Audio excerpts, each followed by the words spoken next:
Baik, materi yang akan kelompok kami bahas kali ini terdiri dari beberapa poin di antaranya A. Latar belakang, B. Pengertian present word analysis, C. Situasi periode analisis, D. Metode present word, E. Istilah ekuivalen dalam present word, di mana dalam poin ini ada pengertian net present value dan present value. Yang kedua ada keuntungan penggunaan net present value. Yang ketiga ada rumus net present value dan present value. Dan yang terakhir ada contoh soal. Masuk ke latar belakang, analisis ekonomi teknik merupakan alat bantu pengambilan keputusan atas sejumlah pilihan alternatif teknologi, rancang bangun, dan sebagainya. Dengan menggunakan sudut pandang ekonomis, finansial, perlu diingat bahwa kebanyakan studi ekonomi teknik melibatkan komitmen modal dalam periode waktu panjang, sehingga pengaruh waktu menjadi begitu penting untuk dipertimbangkan. Baik, selanjutnya ada evaluasi investasi. Investasi merupakan kegiatan menanamkan modal jangka panjang pada suatu kegiatan. Untuk menilai apakah investasi tersebut menjanjikan keuntungan dalam jangka panjang, diperlukan analisis evaluasi investasi yang bisa menjelaskan apakah kegiatan investasi tersebut akan menjanjikan suatu keuntungan atau profit dalam jangka panjang atau tidak, atau untuk memastikan bahwa investasi yang dipilih merupakan opsi yang paling optimal di antara berbagai alternatif yang tersedia. Perlu dilakukan analisis pemilihan alternatif. Secara umum, kegiatan investasi yang akan menghasilkan komponen cash flow seperti pada gambar. Terdapat berbagai metode dalam mengevaluasi kelayakan suatu investasi dan yang umum dipakai selain present worth analysis. Yang pertama ada future worth analysis, yang kedua ada annual worth analysis, yang ketiga ada benefit cost ratio, yang keempat ada payback period analysis, dan yang terakhir ada rate of return analysis. Selanjutnya ada pengertian present worth analysis. Present worth analysis adalah nilai sejumlah uang pada saat sekarang yang merupakan ekivalensi dari sejumlah cash flow atau aliran kas tertentu pada periode tertentu dengan tingkat suku bunga tertentu. Proses perhitungan nilai sekarang atau present worth analysis seringkali disebut dengan discounting cash flow. Analisis nilai sekarang atau present worth analysis didasarkan pada konsep ekuivalensi di mana semua arus kas masuk dan arus kas keluar diperhitungkan terhadap waktu sekarang pada suatu tingkat pengembalian minimum yang diinginkan atau minimum attractive rate of return. Selanjutnya ada situasi periode analisis, di mana ada 3 situasi periode analisis yang akan digunakan. Yang pertama ada usia pakai sama dengan periode analisis, yang kedua ada usia pakai tidak sama dengan periode analisis, dan yang ketiga ada periode analisis. Selanjutnya ada metode present worth analysis. Metode present worth analysis memiliki nilai yang sering disebut sebagai arus kas yang diskon atau DC activation dan tingkat suku bunga yang disesuaikan disebut dengan tingkat diskon atau discount crash.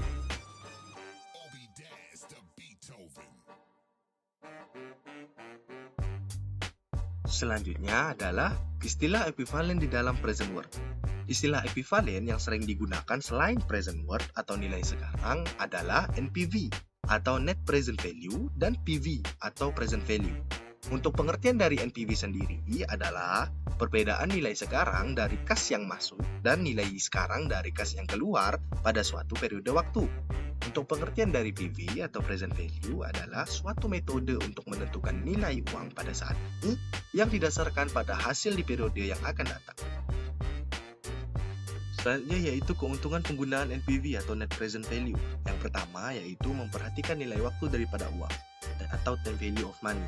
Memperhatikan nilai waktu daripada uang ini artinya nilai uang yang ada pada kita sekarang akan lebih berharga daripada yang akan ada pada masa yang akan datang.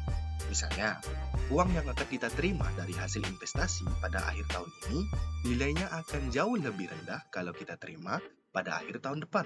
Konsep inilah yang diambil oleh metode NPV. Selanjutnya yaitu mendahulukan aliran kas bertambah di awal. Artinya, investasi yang benar dan menguntungkan berdasarkan metode NPV adalah investasi yang cepat menghasilkan uang dan menambah jumlah kas. Selanjutnya yaitu selalu memperhatikan aliran kas pada masa proyek atau investasi. Metode NPV ini selalu berusaha supaya perusahaan tetap mengalami keseimbangan pada saat berinvestasi.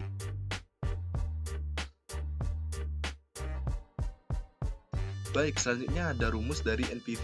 Rumus ini terbagi menjadi dua, yaitu dalam bentuk deret dan dalam bentuk sigma. Untuk bentuk deret, bentuknya seperti NPV sama dengan C1 dibagi 1 plus R tambah C2 dibagi 1 plus R pangkat 2 ditambah C3 dibagi 1 plus R pangkat 3 ditambah sampai dengan ditambah CT dibagi 1 tambah R di pangkat T dikurang CO. Untuk bentuk sigma, yaitu NPV sama dengan sigma dari T kecil sama dengan 1 sampai T besar dari CT per 1 plus R pangkat T dikurang C0. Dengan keterangan seperti NPV, yaitu Net Present Value dalam rupiah, CT adalah arus kas per tahun pada periode ke-T, C0 adalah nilai investasi awal pada tahun ke-0 dalam rupiah, dan R adalah suku bunga atau discount rate dalam persen. Selanjutnya ada rumus dari PV atau Present Value. Di dalam rumus ini ada dua rumus, yaitu rumus bunga yang dimajemukkan selama setahun sekali dan rumus bunga yang dimajemukkan selama sebulan sekali. Untuk yang setahun sekali, rumusnya adalah PV sama dengan FV dikali 1 plus R dipangkatkan minus N. Dengan keterangan yaitu FV adalah future value atau nilai pada akhir tahun ke N, PV adalah nilai sekarang atau nilai pada tahun ke-0, R dengan suku bunga, dan N adalah waktu atau tahun. Untuk rumus bunga yang dimajemukkan selama sebulan sekali, yaitu PV sama dengan FV dikali 1 plus R dibagi 360 dipangkatkan minus 360N. Baik, saya akan menyampaikan contoh soal mengenai NPV, yaitu Net Present Value, di mana sebuah perusahaan X ingin membeli sebuah mesin produksi untuk meningkatkan jumlah produksi produknya. Diperkirakan untuk harga mesin tersebut adalah 150 juta dengan mengikuti aturan suku bunga pinjaman, yakni sebesar 12% per tahun. Untuk arus kas masuk pada perusahaan itu diestimasikan sekitar 50 juta per tahun selama 5 tahun. Apakah rencana investasi pada pembelian mesin produksi di atas dapat dilanjutkan? Penyelesaian sebagai berikut. Diketahui CT sama dengan 50 juta dan CO sama dengan 150 juta. CT adalah arus kas per tahun pada periode pertama, terus CO nilai investasi awal pada tahun ke-0, dan R suku bunga yaitu 12%. Nah, cara penyelesaiannya itu NPV sama dengan dalam kurung C1 dibagi dalam kurung 1 plus R tutup kurung ditambah dalam kurung C2 dibagi dalam kurung 1 ditambah R pangkat 2 tutup kurung plus C3 dibagi dalam kurung 1 ditambah R pangkat 3 tutup kurung ditambah di titik, terus ditambah lagi C1 per dalam kurung 1 ditambah RT tutup kurung dikurang CO sama dengan tutup kurung 50 dibagi 1 ditambah 0,12 tutup kurung ditambah 50 dibagi dalam kurung 1 ditambah 0,12% di tutup kurung pangkat 2 tutup kurung lagi ditambah 50 dibagi dalam kurung 1 ditambah 0,12 pangkat 3 tutup kurung ditambah dengan 50 dibagi dalam kurung 1 ditambah 0,12 pangkat 4 tutup kurung ditambah dalam kurung 50 dibagi 1 ditambah 0,12 pangkat 5 dikurang 120 NPV sama dengan dalam kurung 44,64% ditambah 39,86 ditambah 35,59 ditambah 31,78 ditambah 28,37 tutup kurung dikurang 150 sama dengan 180,24 dikurang 180 sama dengan 30,24. Jadi nilai NPV sama dengan 30,24 juta. Lanjut, contoh soal kedua PP yaitu nilai sekarang. Dengan contoh soal, harga sepeda motor 2 tahun mendatang sebesar 10 juta.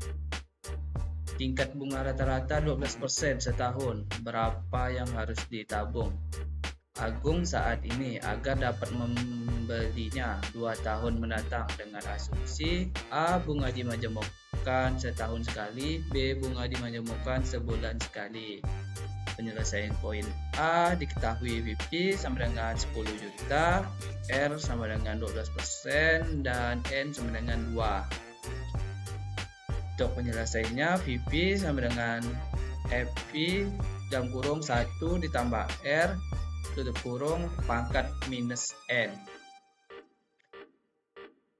PP sama dengan 10 juta dalam kurung 1 ditambah 0,12% pangkat minus 2 sama dengan 7.971.939 rupiah. Penyelesaian poin B diketahui PP sama dengan 10 juta, R 12% sama dengan 0,12, N sama dengan 2. Penyelesaiannya PP sama dengan FP dalam kurung 1 ditambah R dibagi 360 tutup kurung pangkat minus 360 dikali dengan E